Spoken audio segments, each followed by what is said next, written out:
Hello, friends. We're so glad you're here.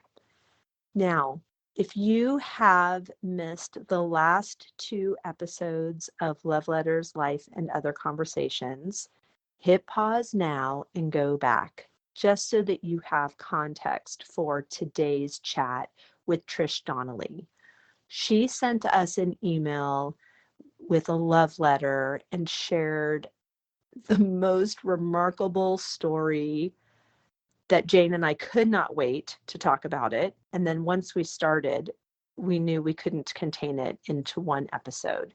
So, episode one of this three-part series is Jane and I using Trish's story as a soundboard. Episode two is Trish and I having a conversation while we waited for Jane to jump on the call, and she was unable to join us. But we had such a beautiful chat that we aired that as well. And that was episode two of our three-part series. And now today, Jane and I got to ask Trish some questions about really the essential part of her story, and that is the love journal that she has kept with her husband that began in 2008 and is still going strong 14 years later. Now, as you can imagine, when you have one participant in the US, one participant in France, and one participant in Australia, the time zones are working against us. So in today's episode, you will hear sounds, background noise as Jane started our conversation in one of her favorite Parisian cafes and then transitioned to walking the streets of all of our favorite city, Paris, which we know is not a quiet hamlet. So as you hear background noise, just pretend that you are walking next to Jane in Paris, as we so often do imagine ourselves doing. Get ready to hear some beautiful insight from our special guest today, Trish Donnelly. Good morning, Jane. Good morning, Trish. It is Good morning, Wendy. Good morning, Trish. Good morning, ladies. Or good evening from here. Yes, good evening from here, and really good morning to you, isn't it, Wendy? Is it like Barrow time? It is, but this has been a conversation that we are all so eager to continue. I would have gotten up in the middle of the night for it. So for those of us who are just joining, I would suggest pause now, go back 2 episodes where we first introduce a gorgeous love letter from our current Eve, Trish Donnelly. And Jane and I discussed this beautiful, gorgeous letter and it was a springboard, but oh my word, the story is so beautiful, so rich, so deep that this is our third conversation about it. So last week was a conversation of just Trish and I. Jane was unable to join us. And here we are, all three of us in Australia, France, and the States. And we are ready to dive in more to this beautiful story. So Jane, why don't you start? What are your burning questions for our beautiful Eve? Well, I need to be authentic first, ladies, and you're very, very kind, Wendy, to say Jane was unable to join us. Jane slept through the whole thing, if you remember. Well, didn't sleep through it, just completely forgot. So let's be honest about that. I completely forgot our Zoom. And so it was wonderful for you two to have that very first Zoom together. What are my burning questions? You know, it's really funny, girls. On the way to Paris this morning on the train, I have a sports psychologist staying with me at the moment. It's the second month of her Chateau Life residency. And I had another girlfriend who sent me through a letter that she had sent to an ex-partner yesterday. And the sports psychologist and I went down a rabbit hole. I was actually thinking this is a great conversation to be having on the train, because I'm about to have this conversation with Wendy and Trish a little bit later on. I guess the thing, Trish, that resonated with me this morning and that made me think of you was your whole concept that you came up with of the love journals. So I would love for you to just run through how you came up with that concept and how it worked. Was it a weekly thing? Was it a daily thing? Was it, who knew whose turn it was to open the pages and write what needed to be written? Because this was exactly what I was talking about with my girlfriend this morning on the phone, and about open, explicit communication that has no barriers and no boundaries and just is getting your feelings out, because I don't think there's anything wrong with that. And I'd love to know how you went about it. Well, firstly, can I just say it's lovely to hear your voice as always, and it's lovely to be here with both of you this time. The first time I prepared myself with a glass of champagne, and now we're old friends, Wendy and I, and lovely. It is lovely to be here. So the love journals came about, I think, because I firstly wanted to express I wanted to remind James every day how much I loved him, and I didn't want us, it's very easy when you come, this is, being very, very frank about how hard it actually was to come back from what happened to us. It was devastating, and it was, I'm not talking about the things that happened, I'm talking about the breakdown of our actual relationship and mistakes that we made when we were apart, and the choices that we made was so devastating to our relationship that I think that it required an enormous amount of attention, respect.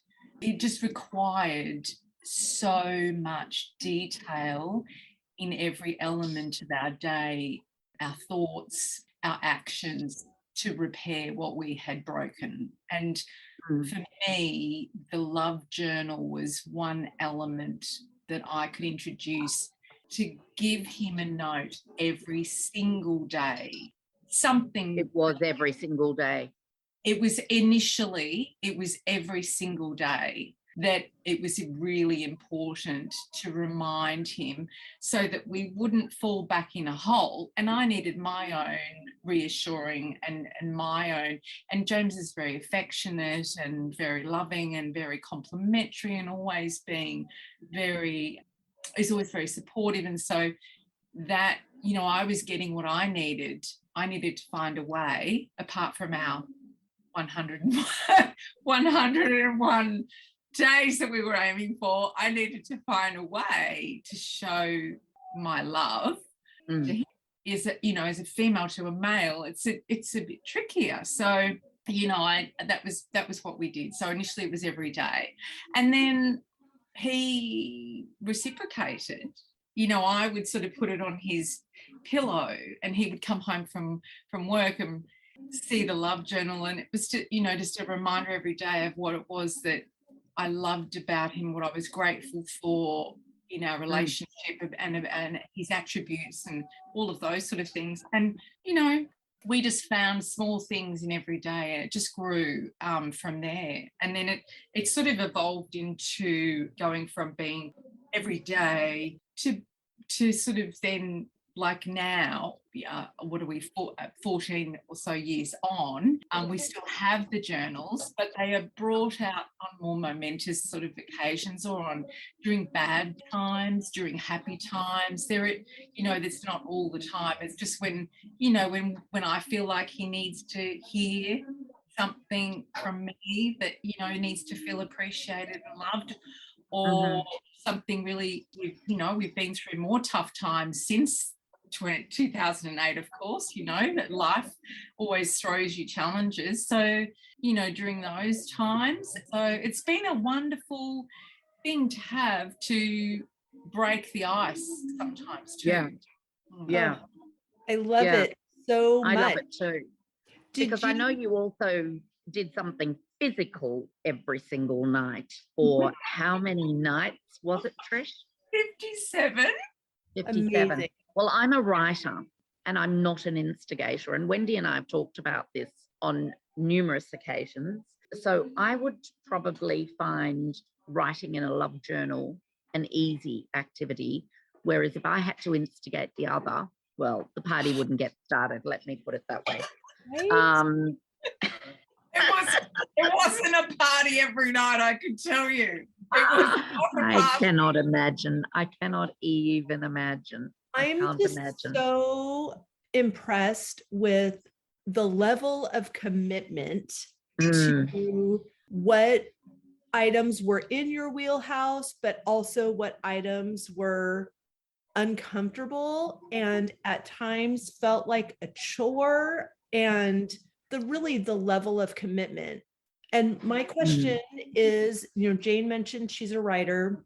So I don't know if you're familiar with the 5 love languages, but would you say that words of affirmation that's one of your love languages? And my question is, and my observation is, actually, I love how there were some guidelines and some methodologies that you were instigating based on the book, Just Do It. And also this organic piece that came out of it with the love journals, which has sustained time, just like your physical relationship has, but that it really was important to you to do something daily. And then your intention wasn't necessarily for him to write in the journal, but that just became a natural response to your vulnerability and your availability and your shared commitment to this process. And I understand in a situation like that, not everybody is 100% on board 100% of the time, but it is 100% your responsibility and 100% his responsibility. Absolutely. Of how this relationship plays out on the daily, on the hourly basis. And I really feel like you both captured that in such a gorgeous, demonstrative way. It was really a very, that was a natural progression, but it is a natural, I guess, it is a need for all of us to feel loved. Ultimately, at the end of the day, all that every human in the world wants is just to be loved, and that ultimately at the end of the day was all we were just trying to achieve. And it was so interesting. We have that to always reflect on, and we do it often, that was the least we had in our life in terms of assets, but it was the happiest time of our lives to be back together. And we didn't need much at all to feel really, really satisfied with our lives, because we really just felt so loved. It was a really happy time when we came back together. It was such a happy time. Showing gratitude, it's a gratitude journal. It was a different way to create a gratitude journal for each other, really. So, And Trish, the journal, so am I right in thinking that the journal was your idea to just leave notes for James on the pillow, but your vulnerability led to his reciprocation? I mean, it makes sense. It makes complete sense. I mean, you think about when you send a WhatsApp message or you send a text message or you send an email to someone, if they don't respond, it's a rejection. So if he had not responded to the love journal, I wonder how you would have felt, because you say that that was your way of making sure James knew that he was loved. He didn't necessarily have to write back, did he? But wasn't it gorgeous that he did write back and that he did respond to that vulnerability of yours?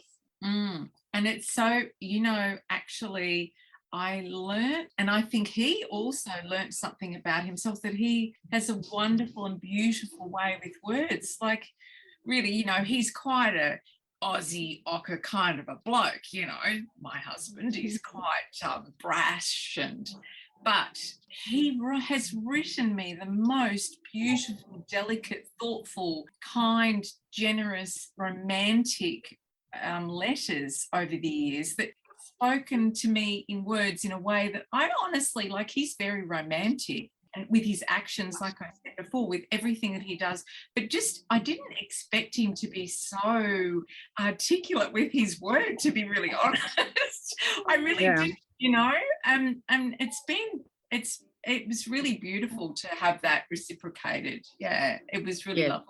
And I think, most blokes, given the opportunity in a time when they have a moment of quiet, if they're not usually or ordinarily necessarily romantic per se on a regular basis, if they had that in their possession, a little diary, a love journal on their bed left for them, they had a moment to it's always such a joy to receive the journal. Like when it's left on your pillow, we walk in the door and there's a journal there. It's like, oh, how exciting. What's it? It's a little bit different to a tap on the shoulder in the middle of the night, isn't it? For sure. Exactly. I mean, don't they say, like, women are crock pots and men are microwaves? Like, we need to make love all day long.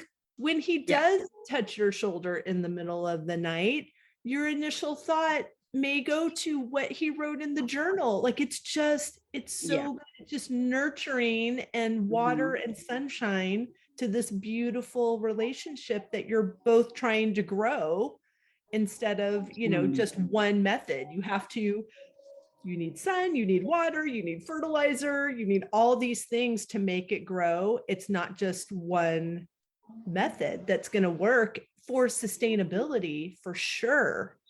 Absolutely. Trish, yeah. Okay, Trish, so you said that you save your journals. Obviously, you're going to save these journals. Is this one journal that's been going on for 14 years? Do you have multiple? So that's my first question. Two-part is, you said that you reflect back on milestones or on good days or on tough days, because of course we all experience them. It doesn't matter if you're Cinderella and Prince Charming, who doesn't even have a name, by the way. I watched the movie a lot. He has no name. Of course he doesn't. He's just Prince Charming. That's his name. I mean, it's great. Yeah. But do you have favorites? Do you have go-tos? If you feel comfortable, would you share one of your favorites and just how that moves you? Because I would love to use that as a springboard for conversation and hear your take on it. I don't actually have the journals at hand, but I do recall that I sent one very, very short snippet when I sent my letter. And it was really, and I grappled with what to send because they were all really personal. Like I said, so we have multiple journals. I think I don't know how many we've got now. Maybe we're on 4, 6, something like that. They're in the cupboard. Yeah. Most of them are quite detailed, especially when we've had things that we're dealing with in our life. We talk about them in detail, and there's a lot of support to each other going through whatever we're going through in those. So I sort of grappled with, what do I send them as an example, in this journal? Yeah. It's really, there were times in the beginning particularly where we decided not to have a television at home. So we would just have each other's company, we would read and whatever. And so we listened to a lot of music, and entry that I sent was a very simple, quick entry one day when I think we had agreed that we would maybe write something every day at the time. And sometimes, it's hard to find things to talk about or to, you know, mention. It's like a gratitude journal. Sometimes really tough to find things to be grateful for. It doesn't not every day. So would you like me to read it? yeah. I have it right here. Okay, so it's from January 20th, 2009. So this would have been very early. Oh, this is early. This is in really your love journal foray. I mean, how gorgeous. When you hear this, I would love for you to hear it with the ears of a 14-year wiser woman. It's so beautiful. I think you were her when you wrote this. So gorgeous. January 20th, 2009. I loved dancing to John Denver with you tonight. I loved decorating our love den with you tonight. I love being with you. You fill me up. You make me laugh. You complete me. Trish. Kiss, kiss, kiss. Oh. It's so good. I love that. I love that you mentioned things that happened that day. Like you got to be really specific instead of the overarching, I love you. You know, you're so kind. But it's so good. You mentioned it's so practical too. I love that it's so practical. I love decorating our love den together. I loved dancing to John Denver. You know, it's so specific. Yeah. I'm going to try it. Oh, I love you opening a good bottle of Burgundy. I love you sitting by the fire and drinking the Burgundy with me. Oh. It's really great. I think everyone should do it, actually. I agree, Jane. They're the things that you think but you don't really say. I love that you know, have opened a beautiful bottle of Burgundy for us, and I love watching you sitting there by the fire. You know, my heart's full. You know, those things, because that's how you feel, but you don't necessarily always say those things. So, when you have to write something down, you find those moments and you articulate it. It's what everybody needs to hear. Yes. And we do it with our friendships. We put that effort into our friendships. We listen to our friends. We reciprocate with answers to texts and letters. So why don't we do that as often with our significant other? Well, I mean, a lot of people might, but I know I don't. I take for granted that relationship under the same roof. You've reminded me in that moment. I mean, I can't imagine Pete dancing to John Denver with me. But, you know, we have other things that we do together. So I love the practicality of that love note, that this is what happened and let's remember it, even if it's just bullet point, you know. Yeah. I loved the way that you mowed the grass. I actually did love the way that he mowed the grass the other day. And he came in, and one of the other ladies that was doing a Cheshire Life residency said, when Pete came in last night, he smelt of freshly mown grass. And she said, it took me back to my childhood and it made me quite emotional. And I said, oh, yes, I love it when he comes in smelling of freshly mown grass. And I love going out onto the terrace and smelling the freshly mown grass. You know, I could say today, I loved the fact that you opened a really beautiful bottle of champagne last night because it was Mother's Day. And so it wasn't just for me, it was for all the mothers that are living under our roof at the moment. Oh, that's lovely. I loved the fact that you did that and that you mowed the grass and you made everything beautiful for Mother's Day. I think it's about affirming each other, really. And even if you're married for 5 years, 10 years, 20 years or 30 years, that need never, ever goes away. We all need to be affirmed, you know, and I think that's a really beautiful way to do it, you know, is to write a little note every time you think about these things. So Trish, if you were to, you know, Jane has put out the fabulous idea, she's full of good ideas, that everyone should do this. So how would you encourage everyone to begin? Like what are some guidelines, or what have you found that worked really well for you that we could implement in our own relationships? I think that just going out, I mean, I really love, I love stationery.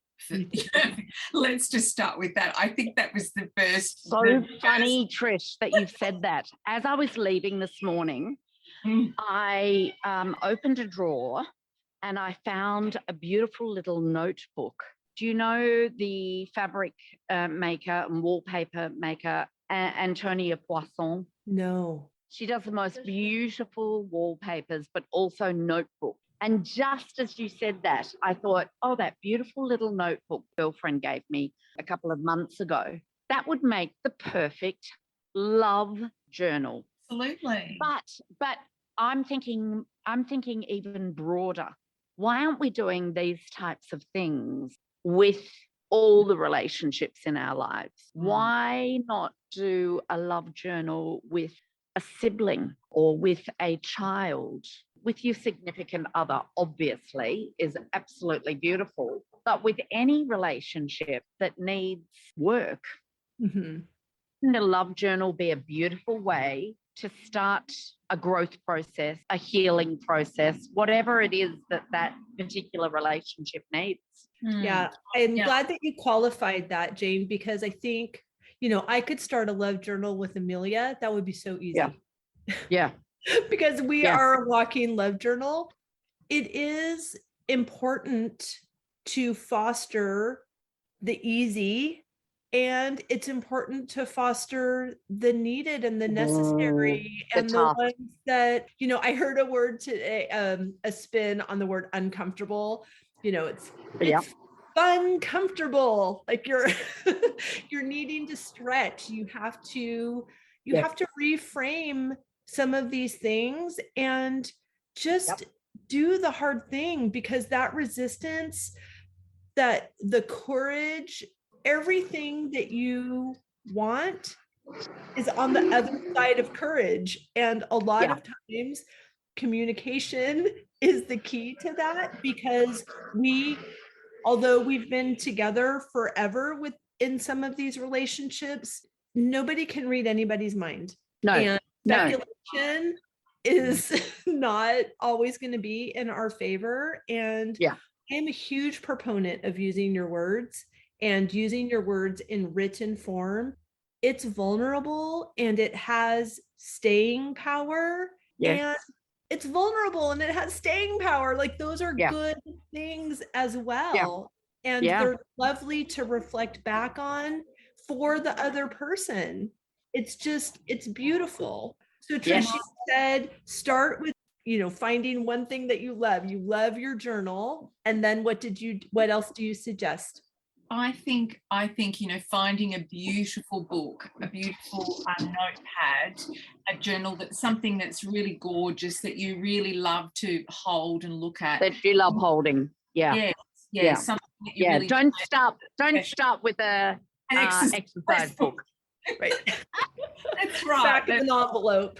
No, it must be something gorgeous. And then I think the way that I did it was just to say, I would like to remind you as often as I can how much I appreciate you, and I would like to have something for us to keep a memento for the rest of our lives, and something that our children can also look back on. This is going to be some lessons in there, that's for sure.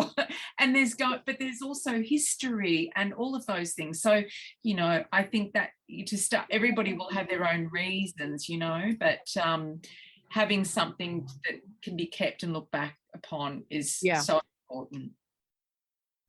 There are relationships where sometimes you have to say, the relationship that we had is gone.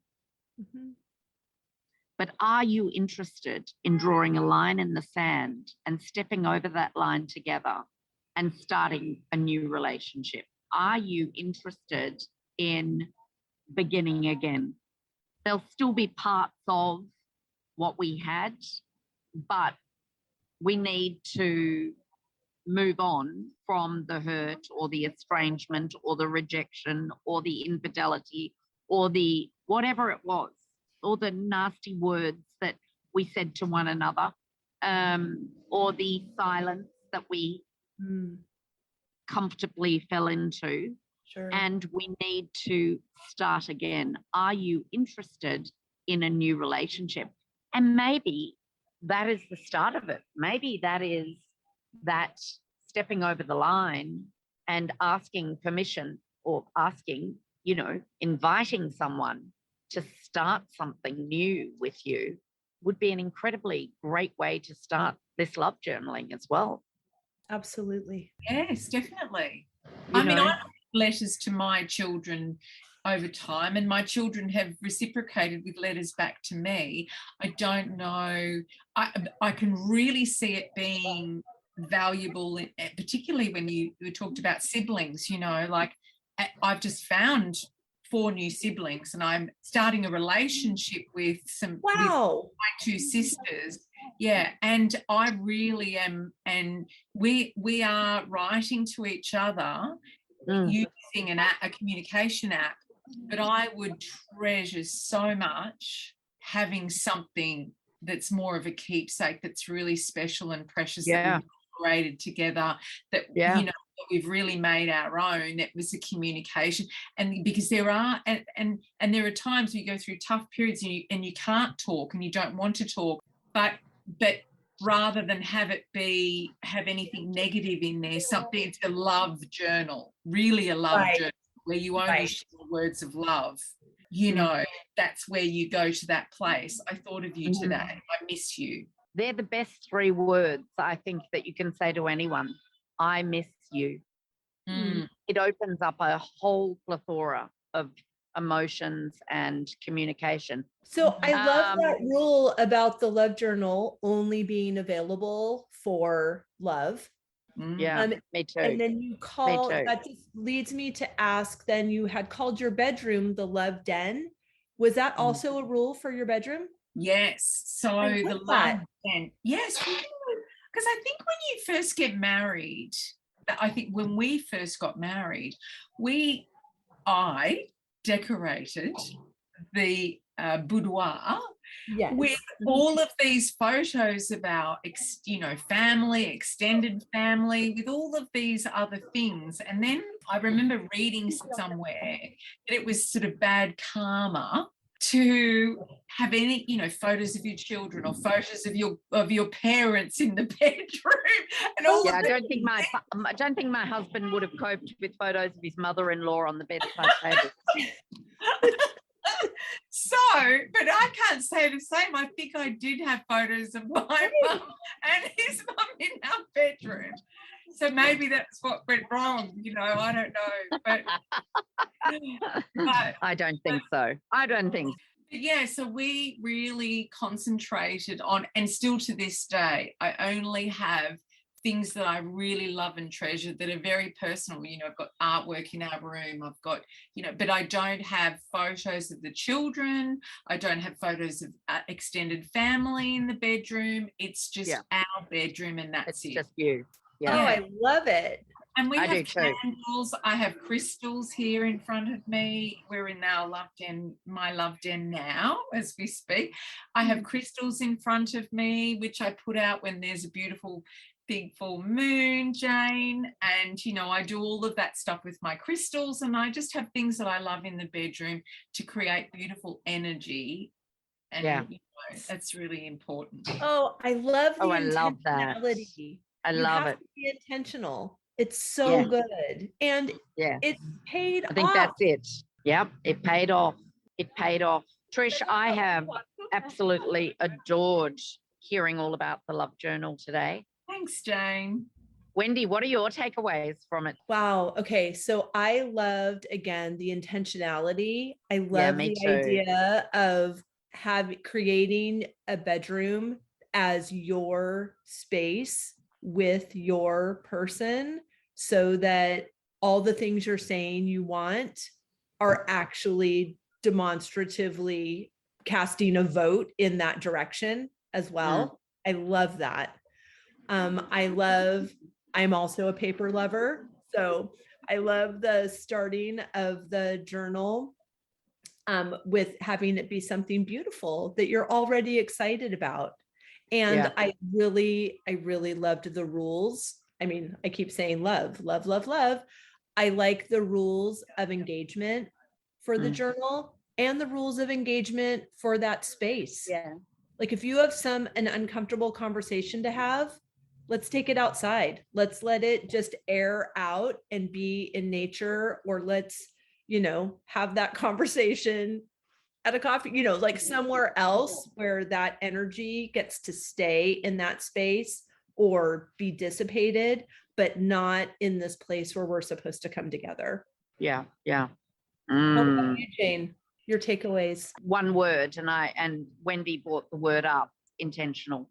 It's the word intentional. That's what I love the most. And intentional for me in this respect, whether it's with Pete, whether it's with my children, whether it's with my close relationships, whether it's with my sister or my brother.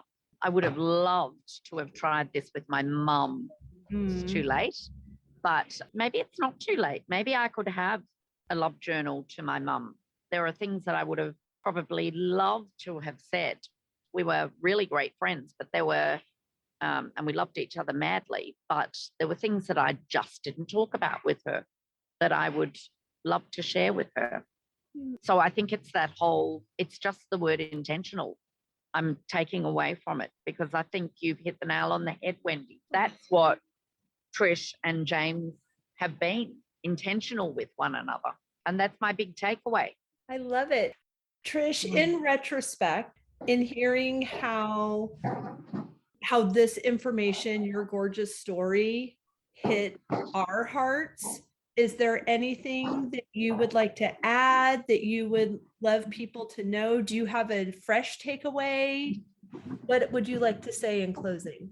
I really am very grateful for the opportunity to kind of wrap this up in a different way, to kind of reframe everything and relook at it with a different heart and with wisdom and experience, and so without the rawness of the hurt and all of those things. Yeah, and I really, I might pull out the journal tonight and write in it for hubby and leave him a little message, because he was very supportive of my conversations with you ladies over the past 3 episodes, and I'm really grateful to have such a wonderful, supportive husband. But the takeaway for me, I guess, is just complete gratitude really for my life, and just remembering how lucky I am that I'm here, to be honest, that we've been able to come out the other end of something after working really hard, to make it good. Oh, that's beautiful. Yeah. Thank I you love it so much, ladies. Thank you, ladies. This conversation. I've loved this conversation. I'm sorry about all the Paris noise. Well, if any noise can be excused, it's Paris noise. Toodaloo. Bye. Bye.